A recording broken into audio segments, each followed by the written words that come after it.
Hello, for those of you that don't know me, I'm Adam Hinks, a Service Operations Manager in the CSOC. I'm going to take you through our reflections of the first half of this year from the CSOC point of view, and later this afternoon I'll be back to speak about our half two goals.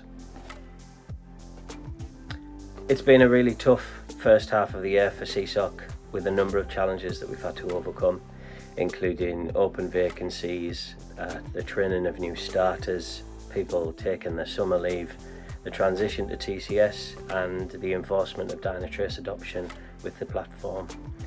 However, I think the biggest challenge that we've had this first half of the year has been the sheer volume of incidents.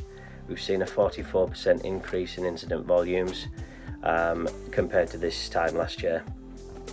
Looking at May by itself, we managed and resolved 204 major incidents, which equates to around 7 incidents per day, every day for the month. We've also had a lot of people taking up new opportunities to advance their career within BT. A few people have retired, and we've even had some people find new careers outside of BT Group. We've built a brilliant team of people who love to support each other and are very excited about their own development as well as the development of others. That's it from me here in the CSOC. I'll hand you over to the MIM now for their H1 reflections. Thank you.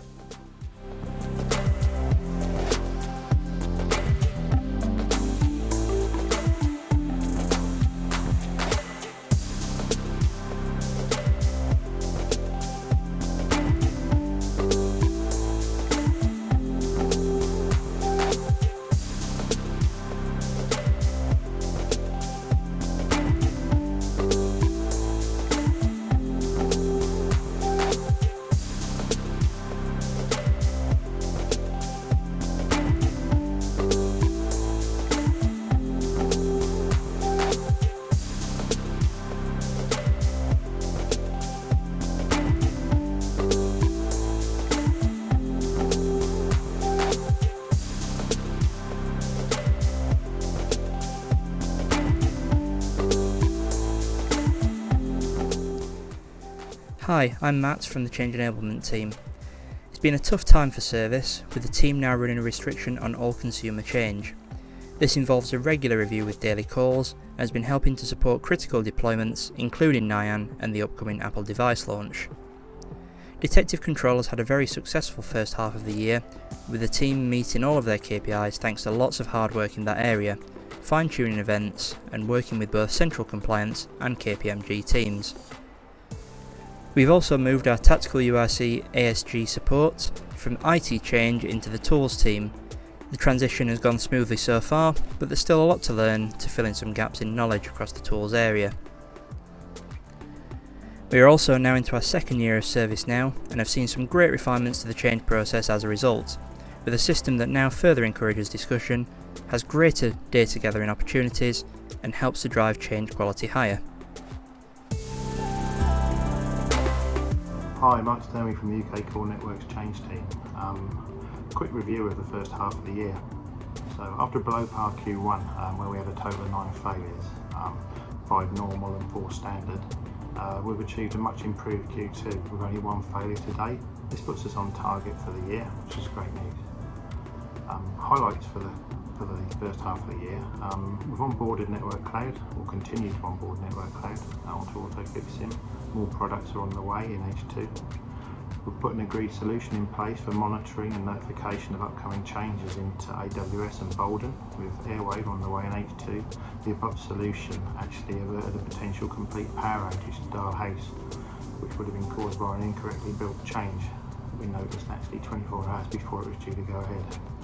And finally, we've got successful service protection collaboration working with Media and Broadcast during large sporting events. A big move forward in expectations to allow change to go ahead where possible, rather than the blanket stops they used to like in the past. Thank you.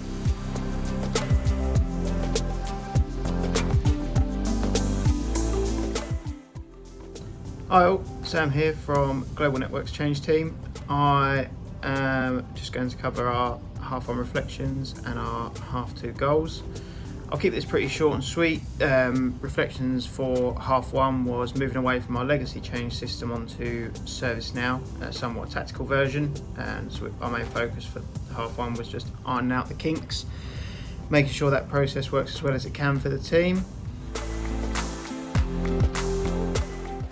Hello, it's Mark from the Tools team.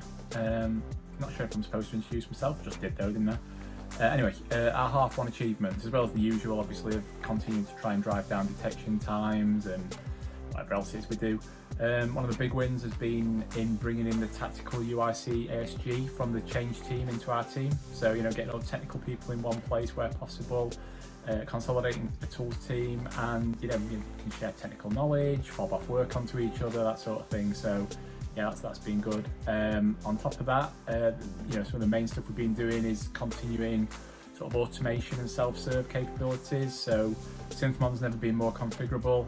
Shift teams and ASG teams can tweak tests more, fix tests, when people break them, service changes or whatever. We've done some good work for the measures team. Paul's created a self-serve dashboard that we're going to keep expanding on, so they can go on there and tweak the measures ready for the call on Friday morning. And we've also introduced a SynthMon public API, so teams across BT can consume our data however they see fit.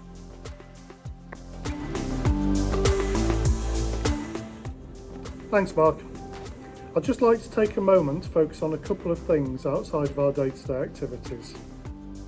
Over the past 6 months, we've had a lot of people move in and out of the team. And although we're always sad to lose people, they're taking the skills that they've learned and the experience that they've gained to develop their careers, and we wish them well. Of course, in turn, this creates new opportunities, and we've been able to welcome some great new people from networks, from consumer, from business, and other external organisations, and they're bringing fresh ideas and a great understanding of service from our customers' perspective. Personally, I was involved in a Simplify project earlier this year, which reduced supplier costs and the number of external audits in BT. We brought together business, networks and digital under a single standard, and I'm pleased to say that despite a very busy period, networks came out of the May audits with no findings against our quality standards, which was an amazing result. So it's been a really busy H1, and I'd like to say a massive thank you to everyone on our team for sticking with it and continuing to maintain service for our customers. But also a big thank you to everyone else in Jim's team that supported us in making H1 a success. Thank you.